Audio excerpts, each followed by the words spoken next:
ह्रीङ्कारासनगद्भितानलसिखां सौः क्लीं कलां बिभ्रतीं सौवर्णाम्बरधारिणीं वरसुधाधौतां त्रिनेत्रोज्ज्वलां वन्दे पुस्तकपाशमङ्कुशधरां स्रग्भूषितामुज्ज्वलां त्वां गौरीं त्रिपुरां परात्परकलां श्रीचक्रसंचारिणीम् ఓం శ్రీ బెజవాడ కనకదుర్గాదేవ్యై నమః.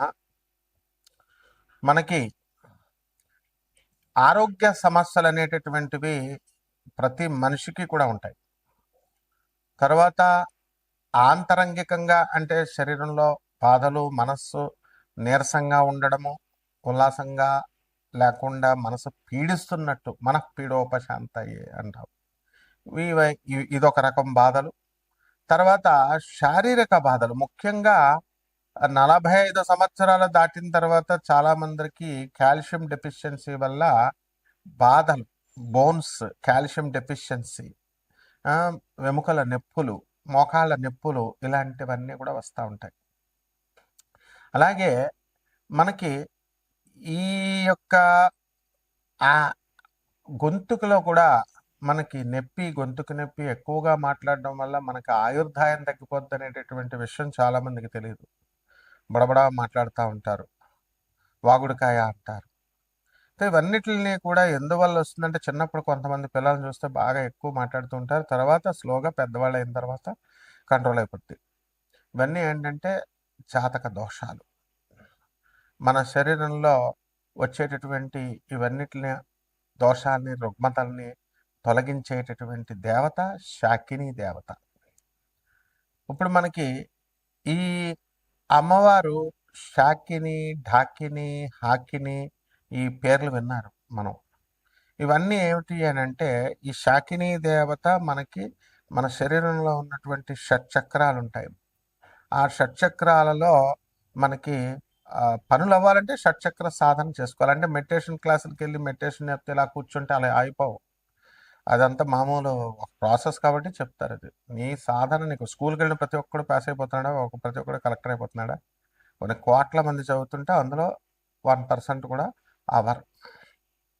కాబట్టి ఇదే రకంగా సాధన అందరూ చేస్తారు, కానీ ఈ సాధనలో అందరికీ కూడా సిద్ధి రావడం అనేది అసంభవం. ఎందుకంటే ఒక నిమిషం వీడియో చూస్తున్నారు, నిమిషం చూసిన తర్వాత ఓపిక ఉండదు, ఇలాగా నెక్స్ట్ వీడియోకి వెళ్ళిపోవాలి. ఆ ఓపిక తక్కువ కూడా మీలో శరీరంలో ఓపిక లేకపోవడం కూడా జాతక దోషమే.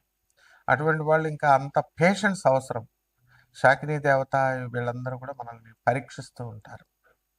కాబట్టి ఇటువంటి ఆ యొక్క శాకిని అమ్మవారి యొక్క సాధన చేసుకోవడం వల్ల మనకి ఈ యొక్క కష్టాలు అనేటటువంటివి మనకు తొలగిపోతే ఇది తాంత్రిక, అత్యంత శక్తివంతమైనటువంటి తాంత్రిక సాధన ఇది. దీన్ని కొండలిని శక్తి ఏమవుతుందంటే జాగృతమవుతుంది. మానసికంగా మన శారీరక ఆరోగ్యం మనకి మెరుగుపడుతూ ఉంటుంది. అలాగే వీటిలన్నిటిని కూడా బ్యాలెన్స్ చేస్తుంది, రెగ్యులేట్ చేస్తుంది. కాబట్టి ఈమె దేవత. ఈమె ఎవరంటే దుర్గాదేవి యొక్క అసిస్టెంట్. కాళికామాతను పూజిస్తుంది, దుర్గామాతను పూజిస్తుంది ఈ శాకిని.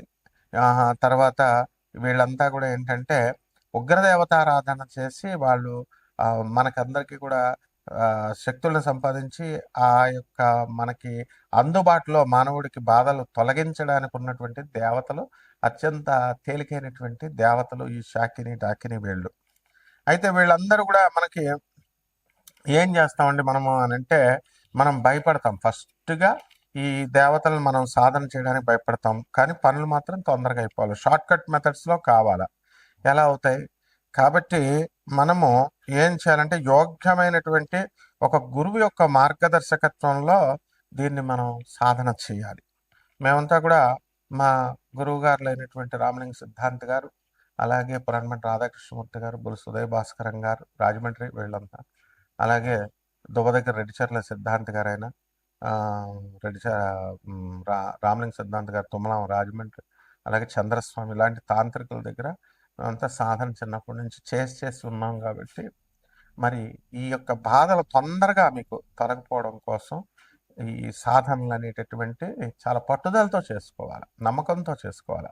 ఏదో సరదాగా జాతకాలు దానంతగా మారిపోవాలని అనుకోవడం, సీరియస్నెస్ ఇస్ వెరీ ఇంపార్టెంట్. అలా అనుకుంటే మారిపోవన్నమాట జాతకాలు. కాబట్టి ఇవన్నీ కూడా సాధనలో సీరియస్నెస్ ఉండాలి. కాకపోతే మరి అందరూ చేయలేరు కాబట్టి జనరల్‌గా ఈ దానాలు చేయండి, నువ్వుల దానాలు, మినుముల దానాలు అని చెప్తా ఉంటాం.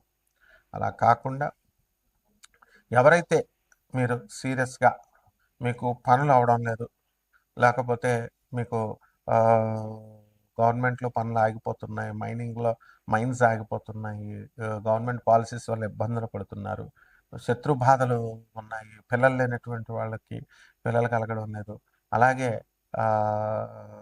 పెళ్ళిళ్ళు కావడం లేదు, ఇంక ఇవే ఉంటాయి ఆర్థిక ఇబ్బందులు, ముఖ్యంగా అప్పుల బాధలు, ఇవన్నీ కూడా ఉంటాయి. ఇవన్నీ కూడా హైయర్ ఎనర్జీస్ అయినటువంటి దుర్గమ్మ, కాళికాదేవి తీరుస్తారు కానీ చాలా టైం పడుతుంది. అవి ఆ ప్రైమ్ మినిస్టర్, ప్రెసిడెంట్, అలాగా ప్రెసిడెంట్ ఆఫ్ ఒక కంట్రీ లాగా ప్రోటోకాల్ ఉంటుంది.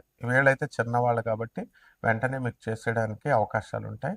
కాబట్టి ఈ యొక్క విశుద్ధ చక్ర సాధన, మూలాధార చక్రం దగ్గరే చక్ర సాధన, మీకే ఆ శక్తి వచ్చి, ఆ విజ్డమ్ వచ్చి, మీకు ఆ జ్ఞానం వచ్చి, మీరు ఆ పని ఎలా చేసుకోగలుగుతారు అనేటటువంటి శక్తులను ప్రసాదించే దేవతలు వీళ్ళు. కాబట్టి కోటాను కోట్ల మంది కామన్ ప్లాట్ఫారం మీద ఈ యొక్క శక్తులు ద్వాదశ రాశుల వారిని ఎలా ప్రభావితం చేస్తాయి, జాతకాలు ఈ టైంలో ఎలా ఉంటాయో మనం చెబుతాం. కానీ విశేషించి మీ డేట్ ఆఫ్ బర్త్ ఇవి ఉన్న వాళ్ళకి మాత్రమే మనము ఏం చేస్తామంటే ఇవి నన్ను సంప్రదించండి, అపాయింట్మెంట్ తీసుకొని డెఫినెట్గా మనము వీళ్ళకి తప్పకుండా మనం వీళ్ళ యొక్క పర్సనల్ ప్రాబ్లమ్స్ని మనం సాల్వ్ చేస్తాం. అలాగే ఈ ద్వాదశ రాశుల వారికి కూడా ఎలా వీళ్ళకి అందరికీ కూడా ఒక్కొక్క రాశి వారీగా వీళ్ళ ప్రభావం, శాకిని డాకినీలు ఎలా మీకు సహాయపడగలుగుతాయి ఇవన్నీ కూడా మనం చెప్దాం. ధనుస్సు రాశి, ఈ ధనుస్సు రాశి వారికి అందరికీ కూడా అర్ధాష్టమ శని జరుగుతున్నాడు. దానివలన పరాభవనామ సంవత్సరంలో ప్రతి పని కూడా అడ్డంకుగా ఉంటుంది. అయితే గతంలో ఉన్నటువంటి సప్తమ స్థితిగతుడైనటువంటి గురుగ్రహం వల్ల కొన్ని లాభాలు జరిగినాయి మీకు, గురుగ్రహం అనుగ్రహంతో. ఇప్పుడు ఆ గురువే వీక్ అవుతున్నాడు, అష్టమ గురుడు. మళ్ళీ మీకు 24 అక్టోబర్ 2026 సంవత్సరం వరకు కూడా మీకు అప్పుల బాధలు బాగా పెరుగుతాయి. ఎక్కువ అప్పులు ఎవరిని అడిగినా సరే మీకు ఇచ్చేస్తూ ఉంటారు. అలాగే మీరందరూ కూడా వర్క్ విషయంలో అందరూ కలిసి కష్టపడి పని చేస్తున్నప్పటికీ కూడా ఆ పనులకు మీకు గుర్తింపు అనేటటువంటిది రాదు మీ పనుల్లో. అలాగే ఈ రాశి వారికి అందరికీ కూడా మనకి అక్టోబర్ 24, 2024 సంవత్సరం దాటిన తర్వాత అతిచారం వలన గురుడు మనకి పరాభవనామ సంవత్సరంలో సింహరాశిలోకి వెళ్తాడు. అప్పటి నుంచి జనవరి నెల వరకు కొంచెం పనులన్నీ కూడా 2027 జనవరి 15వ తేదీ వరకు కూడా పనులు అవడానికి అవకాశాలు ఉంటాయి. ఆ తర్వాత మళ్ళీ జనవరి దాటిన తర్వాత నుంచి మళ్ళీ వచ్చేటటువంటి ఉగాది 2027 వరకు కూడా మీకు అంతగా గురుడు అనుకూలించట్లేదు. అలాగే ఇళ్ల కోసం కొందామండి అని ప్రయత్నాలు చేస్తున్నారు మీరు, అపార్ట్మెంట్లు ఇవన్నీ కూడా చూస్తున్నారు కానీ అవన్నీ దగ్గరకు వచ్చి ఆగిపోతున్నాయి. అలాగే ఇచ్చినటువంటి వాళ్ళు అడ్వాన్స్లో అవన్నీ కూడా తీసుకొని బిల్డింగ్లు కట్టడం ఆపేశారు కొంతమందికి. అలాగే అప్పులు ఇచ్చినటువంటి వాళ్ళకి అప్పులు తిరిగి మీకు ఇవ్వడం లేదు పరాభవనం సంవత్సరంలో వసూలు అవ్వాలన్నా. అలాగే వడ్డీ వ్యాపారం చేస్తున్నటువంటి వాళ్ళే కాకుండా చిట్టి పాటలు వేసేటటువంటి వాళ్ళు కూడా ఇచ్చేశారు. ఆ పాటలన్నీ కూడా వాళ్ళు తీసుకొని పాడుకొని వెళ్ళిపోయారు, మీకు డబ్బులు కట్టట్లా. వీళ్ళందరికీ మీకు చేయాలి అని అంటే దేవతారాధన అనేటటువంటిది చాలా అవసరం. అది ఉగ్రదేవతారాధన. అందువలన శాకిని డాకిని ఆరాధనలు ఇవన్నీ కూడా లోయర్ ఎనర్జీస్, దుర్గాదేవి యొక్క అమ్మవారు, కాళికాదేవి అమ్మవారి యొక్క లోయర్ ఎనర్జీస్. కాబట్టి ఈ సాధనలు మీరు చేసుకోవాలి. సమస్య మీది, పరిష్కారం మీకు కావాలి, అంతే, దట్స్ ఆల్. ఇక్కడ మేకలను కోసి, కోళ్ళను కోసి, మందు బాటలు పెట్టి ఇలాంటి నాన్ సెన్స్ అంతా అమ్మవారు తీసుకోదు. బెల్లం నివేదన పెట్టాలి, దానికి కొన్ని పద్ధతులు ఉంటాయి. ఈ రకంగా అమ్మవారి యొక్క సాధన చేసేటటువంటి వాళ్ళకి మీ అప్పుల బాధలు తొలగిపోవడమే కాకుండా ఆర్థికంగా కూడా మీరు ఇంప్రూవ్మెంట్ అవ్వడము, సమస్యల పరిష్కారం అనేటటువంటిది జరుగుతుంది. అలాగే ఈ రాశి వారికి అందరికీ కూడా కొత్త కొత్త దూరపు ప్రయాణాలు, ఊర్లు వెళ్ళడము, కొత్త కొత్త వాళ్ళతో పరిచయాలు ఏర్పడము, ఇవన్నీ కూడా జరుగుతాయి. అయితే అందులో ఎవరు మంచివాళ్ళో ఎవరు చెడ్డవాళ్ళో మనకు తెలియదు. కాబట్టి ఈ యొక్క నకారాత్మక ఓజస్సుతో వచ్చేటటువంటి వాళ్ళు ఉంటారు. అందువల్ల minus into minus will be plus అనమాట.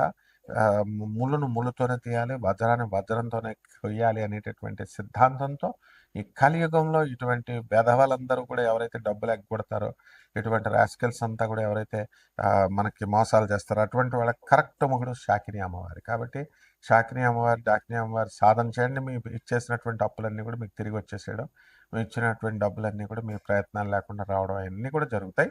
ఇంకా ఏమన్నా మీకు సందేహాలు ఉంటే నాకు సంప్రదించవచ్చు. బట్ చాలా ఆర్గనైజ్డ్‌గా చాలా పద్ధతిలో రావాలి. అంతేగాని ఇచ్చేయండి, మంత్రం ఇచ్చేయండి, జపం చేసేస్తా, ఈ నీ సాధన ఏంటి? నీ అర్హత ఏంటి? నువ్వు ఇంతకుముందు ఎవరు చేశారు? నీ గురువులెవరు? ఇవన్నీ కూడా 'దీపు స్టార్' నీ గురువా? 'చంద్రగుప్త మౌర్య' నీ గురువా? ఇయన్నీ నేను తెలుసుకోవాలి గదా! అలా ఆ రకంగా చేద్దాం. శుభమస్తు.